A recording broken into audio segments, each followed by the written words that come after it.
Good morning, y'all. So this morning I'm going to teach you guys, or I'm going to attempt to teach you guys, how easy it is to use Parallels with ProRip or really any other RIP software. So I have a Mac.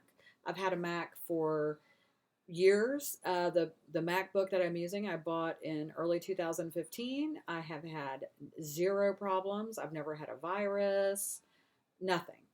So I love it. Photoshop and Illustrator work like a dream, but what does not work like a dream is ProRip or any other RIP software. It just doesn't work with the Mac. So you have to come up with some other solution. I know some people use Boot Camp. I tried that, but I couldn't make it work for me. So then I downloaded the free version of Parallels, and I felt like that would be a solution. So I did end up, just so you know, I did end up buying the basic version, which I think was probably maybe $79. And then, as most of you know, a Mac has very limited amounts of USB ports. So I also bought an external USB port hub that I plug into one of my ports. And so that really is the key, that USB drive. So what I've decided is that specific USB drive is only for my Unicolor 550. So I've got my Smart Cut and my ProRip software in those dongles, or I've got the dongles in the USB drive that I purchased for external, and I think that was like $20. So all in, I'm about $100 in. So go ahead and purchase Parallels, download it, and what'll happen is you'll see up here on the screen you've got this little toolbox, and this automatically happens. So if you click the toolbox, it kind of tells you some of the things that you can do. I will admit to you that I have never once used any tool in this toolbox. The only thing I use Parallels for is for ProRip. So what's going to happen is after you install ProRip, when you insert your USB dongle, it's going to come up with this screen right here. And it basically says, hey, where do you want to connect this USB device? Do you want it to be on a Mac or do you want it to be on your Windows? So here you would choose Windows and then remember my choice. Now I'm using two monitors, so I can't actually show you how that works, but it's literally click, remember my choice, and you're done. So now let's go ahead and open Windows. So if you'll see, you've got this little, I guess it looks like a pause button to me. So you can click it there. And here comes Windows, and it is up, and it looks just like Windows. You've got all your little things over here. Now what I do think is pretty cool about this, because I don't ever make it as big as my whole screen, I can have Photoshop running in the background, and I can go back and forth if I don't like, something that I've done, because I haven't expanded my window all the way. Okay, so what I'm going to do is I've got a design that I'm going to use for the Halloween contest, and I really need to get that uploaded today. So I'm just going to click on ProRip. Whoops, I think I am. Here it is. Okay, and I'm assuming it looks just like it would for those of you on a PC. So I'm just going to take you through a quick rip that I'm going to do. I just discovered the variable rasterizing, so I love that. So that's what I'm going to use on this skull. So let me just go ahead and open it up. And I'm going to choose this Jack-o'-lantern, and I modified my blacks a little bit in Photoshop, which is why I've got a ton of them. So it's loading, it takes a second. So here it is. I'm just going to click on it. And I'm going to come down here, and you'll see it's gigantic. So I'm just going to come down here. I'm using A4 foils. So I'm going to make it 8.27. I have already sized it in Photoshop. So here's my image here. And this is actually my son wearing this Halloween mask. So now what I'm going to do is I'm going to go up here to Jobs, right up here. And whoops, I've got to click on it. So I'm going to go to Jobs. And if you see that nothing's happening, it's because this is not highlighted. So just click it.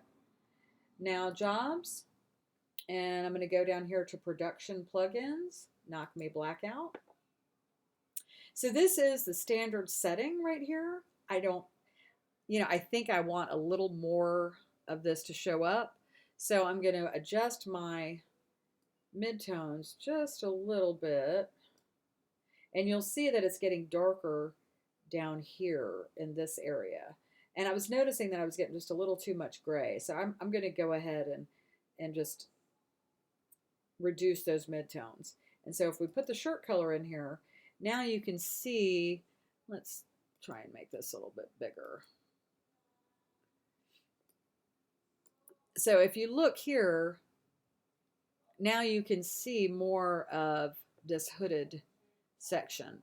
So I'm going to click OK. And like I said, all I did was move these midtones. Now you can work on this as well. Let's get rid of that shirt color and go to transparent. And you can see how that works. But I'm going to leave that the way it was. Put the shirt color back on. So I like that. And I'm going to go with OK. Okay, so now what I want to do after it gets done rendering that for me is I'm going to do some rasterizing. So here's my image with the black knocked out. I've got it set in the job tab to Uninet standard 550. Now I always print a test sheet. So I'll go over here to my page and I'm going to change this on the eye color. You use the tray 1 for the A media. So I'm going to choose my bypass tray here because I'm just going to use regular paper and see how that works.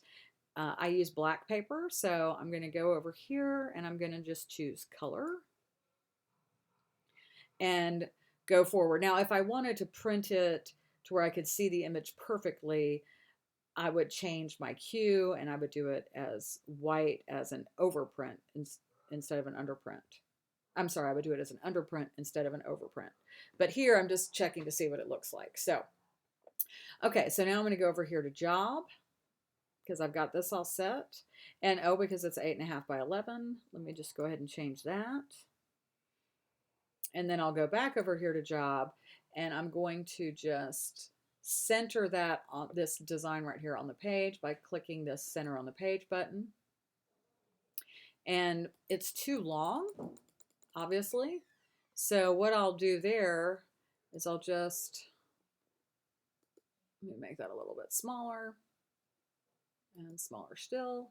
And I'm just going to pull this up until it's on the same, fully on the page, and then center.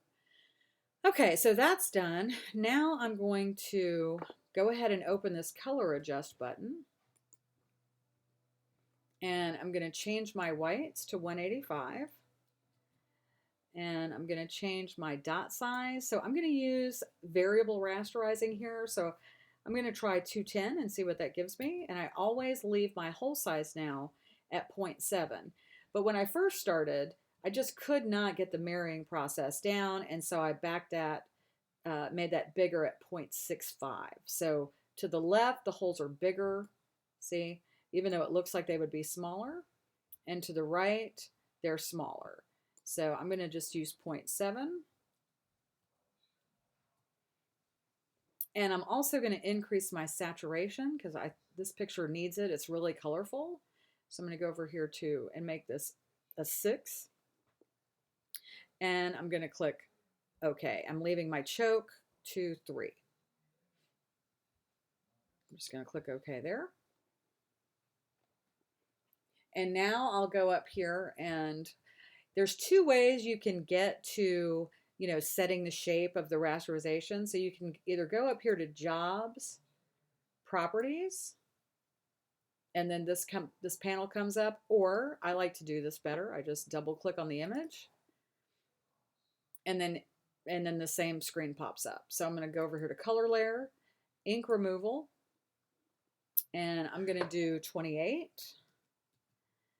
And this is a landscape, so I'm going to try 67. I've not done a 67 angle yet, so I'm going to try it and see how it works. It may not look good at all, which is another reason why I'm going to print it on a piece of paper first. So I'm going to go to 67, and then I'm going to, whoops, try that again, 67. And then I'm going to go over here and I'm going to try this variable dots and we'll see how that does. Now, I may want to do this again. So I'm going to click create print mode, and I have way too many, so I need to delete some, but I'm going to go to click create print mode and change it to variable and just hit save. And now I'll hit OK, and we're done there. So now, if you wanted to see it before you printed it on paper, I'll show you. I'm going to use Mickey's tip that he showed us the other day. So I'm just going to click here. I'm going to right click. Sorry, left clicked on the document, and I clicked, and then I right clicked, and I'm going to go to rip only and wait for it to do its thing. And now that it says job spooled, I'm going to right click and view raw data. And so here is what it would look like with the variable rasterization. And notice, so 22 is not, 67 is not going to work here. I can tell already. But if you notice these lines, you've got a combination of lines, inverted dots, you've got some triangles, some X's. Let's make that a little bit bigger. See, it's really very cool what you can do, and it tells you what the best mode is. So that's why I think this will be interesting. So I'm going to do that. Now, another cool thing you can do is you can save this, and then you can bring it back into Photoshop and put it on a mock-up, I think. I'm going to test that a little bit later, but for now I'm going to, oh my, I don't want 96 megabytes. Let me do 300 and hit OK. And then I can go back in here later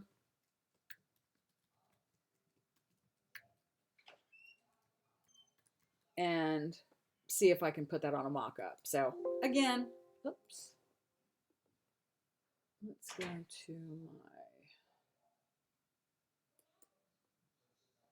let's save it there.